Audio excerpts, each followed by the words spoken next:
તો કેમ છો दोस्तों, स्वागत है તમારું મારી ચેનલની ગુજરાતી ટેગમાં। આજે दोस्तों મારે વાત કરવી છે થોડી ગુજરાતીના ઇંગ્લિશની અંદર અથવા ઇંગ્લિશના ગુજરાતીમાં હિન્દીમાં કોઈ પણ ભાષામાં ટ્રાન્સલેટ વિશે। કારણ કે दोस्तों આજે આપણે ડગલે ને પગલે જોઈએ છીએ ઇંગ્લિશ ખૂબ જ જરૂરી વસ્તુ થઈ ગઈ છે। કોઈ પણ તમે ડેટા જુઓ તો અત્યારે વધારે પડતું ઇંગ્લિશમાં તો હોય, કોઈ પણ મોબાઈલનો મેસેજ હોય, કોઈ પણ ફ્રેન્ડનો મેસેજ હોય, ઠીક છે दोस्तों, કોઈ પણ ડોક્યુમેન્ટ હોય, મોટા ભાગે ઇંગ્લિશમાં જોવા મળતા હોય છે। તો ઘણા બધા વ્યક્તિઓને ઇંગ્લિશમાં તકલીફ થતી હોય છે કે તેનું ગુજરાતી મિનિંગ શું થાય, તો તે ગુજરાતી શું કહેવા માંગે છે, તો આપણે સરળતાથી સમજી શકીએ તે વિશે આજે વાત કરવાનો છું। તો ચાલો શરૂ કરીએ વિડીયો। સૌથી પહેલાં दोस्तों તમારે કરવાનું છે શું, પ્લે સ્ટોરમાં જાઓ। પ્લે સ્ટોરમાંથી એક એપ્લિકેશન ડાઉનલોડ કરવાની છે જેનું નામ છે HI ટ્રાન્સલેટ। તમે જુઓ આપણે પ્લે સ્ટોર ખોલ્યું છે, ત્યારબાદ અહીં સર્ચ ઉપર ક્લિક કરીશું। ત્યારબાદ અહીં આપણે સર્ચ બારમાં લખીશું H અને I ટ્રાન્સલેટ। તમે જો दोस्तों સૌથી પહેલી જ આવી ગઈ HI ટ્રાન્સલેટ લખેલી, તેના પર આપણે ક્લિક કરી દઈશું। તો જો આ છે એપ્લિકેશન, આ ટી અને ટી લખેલો દેખાય છે તે, ઠીક છે दोस्तों, મારે અપડેટ માંગે છે પણ આ એપ્લિકેશન છે તે તમારે ડાઉનલોડ કરી લેવાની છે, ઠીક છે दोस्तों।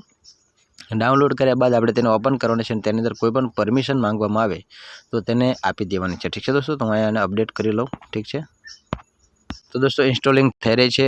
ખૂબ જ સરળ આ એપ્લિકેશન છે। ઘણા બધા વ્યક્તિઓનો મેસેજ એવો આવે છે કે ભાઈ આ પેડ વર્ઝન છે, આની અંદર પૈસા નાખવા પડે છે, પણ दोस्तों તમને બતાવું ક્યાંય પૈસા નાખવાની જરૂર નથી। આપણે એમનું જે ફ્રી વર્ઝન છે તે જ વાપરીશું અને તેની અંદર પણ તમને ઘણી બધી વ્યવસ્થિત સુવિધા મળી જાય છે કે તમારા જરૂરી જે કોઈ વસ્તુ છે તે તમે કરી શકો। કોઈ પણ ડોક્યુમેન્ટને ઇંગ્લિશમાંથી ગુજરાતીમાં અથવા તો અધર લેંગ્વેજમાં તમે ટ્રાન્સલેટ કરી શકો છો।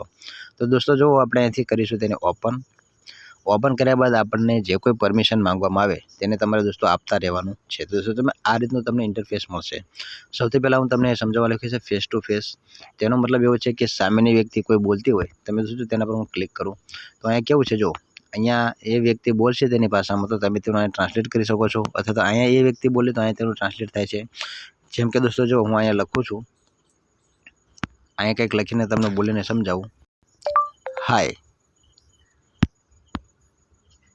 સોરી दोस्तों હું અહીંયા બોલવા જઈશ તો આ સ્પીકર બંધ થઈ જશે, પરંતુ અહીંયા એવું છે કે જે સામેની વ્યક્તિ બોલતી હોય કોઈ પણ ભાષામાં તો તેનું ટ્રાન્સલેટ થઈને તમને અહીંયા જોવા મળશે, ઠીક છે दोस्तों। ફેસ ટુ ફેસ સૌથી પહેલું એ છે। પછી હવે दोस्तों જો આમાં થોડા ઘણા સેટિંગ કરવાના છે। કેવા, તો સૌથી પહેલાં તમે જુઓ અહીંયા તમારી ભાષા તમારે સિલેક્ટ કરી લેવાની છે। માની લો કે ઇંગ્લિશનું ગુજરાતી કરવું હોય તો ગુજરાતીનું ઇંગ્લિશમાં કરવું હોય તો તમારે તે ભાષાઓ અહીંયા ક્લિક કરી અને ઘણી બધી ભાષાઓ અહીંયા છે તે તમારે સિલેક્ટ કરી લેવાની સૌથી પહેલું, ઠીક છે। આ કામ થઈ જાય ત્યારબાદ આમાં 2 થી 3 સેટિંગ કરવાના છે। કયા કરવાના છે તમને સમજાવું। તમે નીચે જુઓ, અહીંયા તમને પ્લસવાળું આઇકન દેખાઈ રહ્યું છે, ત્યાં તમારે ક્લિક કરી લેવાનું છે। ત્યાં ક્લિક કર્યા બાદ दोस्तों હવે તમારે શું કરવાનું છે, અહીંયા તમને ફિલ્ટરનું ઓપ્શન દેખાય છે, ત્યાં તમારે ક્લિક કરવાનું છે। ફિલ્ટર ઉપર ક્લિક કર્યા બાદ दोस्तों અહીંયા ડિફોલ્ટ રહેવા દેવાનું છે, કલર બલરમાં કોઈ ચેન્જીસ કરવાનો નથી। ત્યારબાદ આ 9 સેકન્ડ જે દેખાય છે ને दोस्तों ઓન સ્ક્રીન ટાઈમ, તેનો થોડોક વધારી દેજો, ઠીક છે दोस्तों। ત્યારબાદ તમે નીચે જાઓ તો તમને અહીંયા દેખાશે એક ખાસ વસ્તુ સેટિંગ કરી લેજો।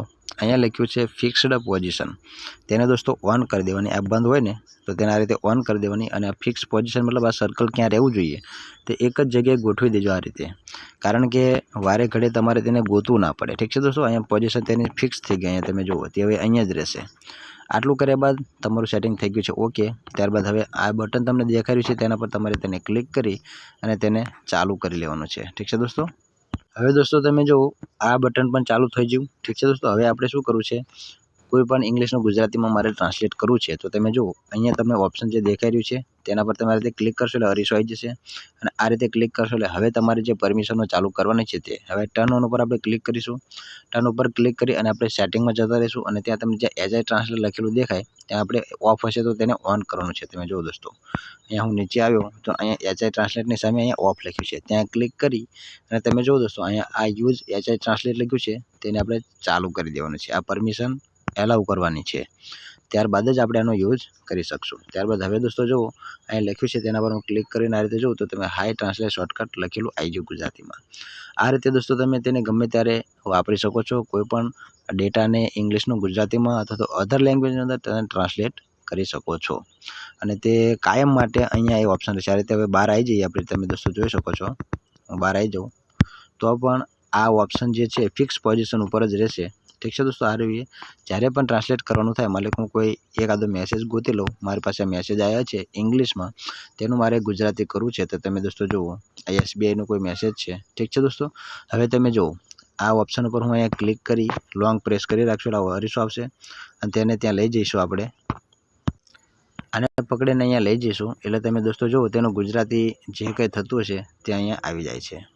તો આવી રીતે HI ટ્રાન્સલેટનો ફ્રીમાં યુઝ કરવાનો છે, કોઈ પણ રૂપિયો નાખવાનો થતો નથી। ઠીક છે દોસ્તો, તમે એવું કહેતા હોય કે આની અંદર પૈસા માંગે છે પણ કોઈ પૈસા માંગતું નથી, આ રીતે તમે જો તેનો યુઝ કરશો તો કોઈ પણ ઇંગ્લિશનું ગુજરાતીમાં સરળતાથી ટ્રાન્સલેટ કરી શકો છો અને તેનો તમે ગમે તે જગ્યાએ તમારા સમજવામાં તેનો ઉપયોગ કરી શકો છો। તો મને એવું લાગે છે દોસ્તો કે હવે તમને સમજણ પડી ગઈ હશે। તો વિડીયો સારો લાગ્યો તો વિડીયોને લાઇક કરજો, ચેનલ પર આવે તો તેને સબસ્ક્રાઈબ કરજો। તો મળીએ નેક્સ્ટ વિડીયોમાં, ત્યાં સુધી આવજો।